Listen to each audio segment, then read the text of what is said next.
ஒரு ஸ்கூல்ல எக்ஸாம் ஒன்று நடந்துட்டு இருக்கு. ரொம்பவே கஷ்டமான சப்ஜெக்ட் அது. பசங்க எல்லாமே பார்த்தாலே மிரளுவாங்க.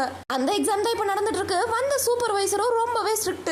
2 மணி நேரம் தான் உங்களுக்கு எக்ஸாம் டைம். அதுக்குள்ள எல்லா பசங்களுமே எழுதி முடிச்சுட்டு பேப்பரை கரெக்ட் டைம்ல கொடுத்துடணும்னு சொல்றாரு. அந்த டைமுக்கு மீறி நீங்க பேப்பரை கொடுக்கலன்னா கடகடன்னு இருக்கிற பேப்பர் வரையும் எடுத்துட்டு போயிட்டே இருப்பேன்னு சொல்றாரு. பசங்களும் ரொம்பவே பயப்படுறானுங்க. டஃப்பான சப்ஜெக்ட் பிளஸ் ஸ்ட்ரிக்டான சூப்பர்வைசர் டைமும் தர மாட்டேங்கிறாரு. எக்ஸாமும் ஸ்டார்ட் ஆகுது. பசங்களும் யோசிச்சு பதில் எல்லாம் எழுதிட்டு இருக்கானுங்க. 2 மணி நேரமும் முடிய போகுது. ஆனா பசங்களுக்கு இன்னும் எழுத வேண்டியதெல்லாம் கொஞ்சம் பாக்கி இருக்கு. பசங்களும் அந்த சூப்பர்வைசர் ஸ்ட்ரிக்ட்ல ஏதாச்சும் பண்ணிட போறாரு, டிஸ்குவாலிஃபை ஏதாவது பண்ணிட போறாருன்னு சொல்லிட்டு பயந்து பசங்க எல்லாரும் பேப்பரை கொடுத்துறானுங்க.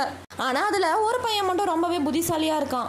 சூப்பர்வைசர் வந்து பேப்பரை கேட்பாரு. இருங்க சார், ஒரு 10 நிமிஷத்துல கொடுத்துறேன்னு சொல்லுவான். அவரும் இந்த பையன் பேப்பரை வாங்கிக்க கூடாதுன்னு டிசைட் பண்ணிடுறாரு. ஸ்டூடெண்ட்ஸோட பேப்பர் எல்லாமே வாங்கின பிறகு மீதி ப்ரொசீஜர்லாம் இருக்கும்ல டீச்சர்ஸ்க்கு, அதெல்லாம் உட்காந்து பண்ணிட்டு இருப்பாரு அந்த சார். இந்த பையனும் கடகடன்னு ஓடி போய் அந்த மீதி பசங்க பேப்பர் இருக்கும்ல, அதுல நடுவுல இவன் பேப்பரை வச்சுட்டு ஓடிடுறான். யாருக்கும் இவன் பேர் தெரியாது, அதோட விட்டுறாரு.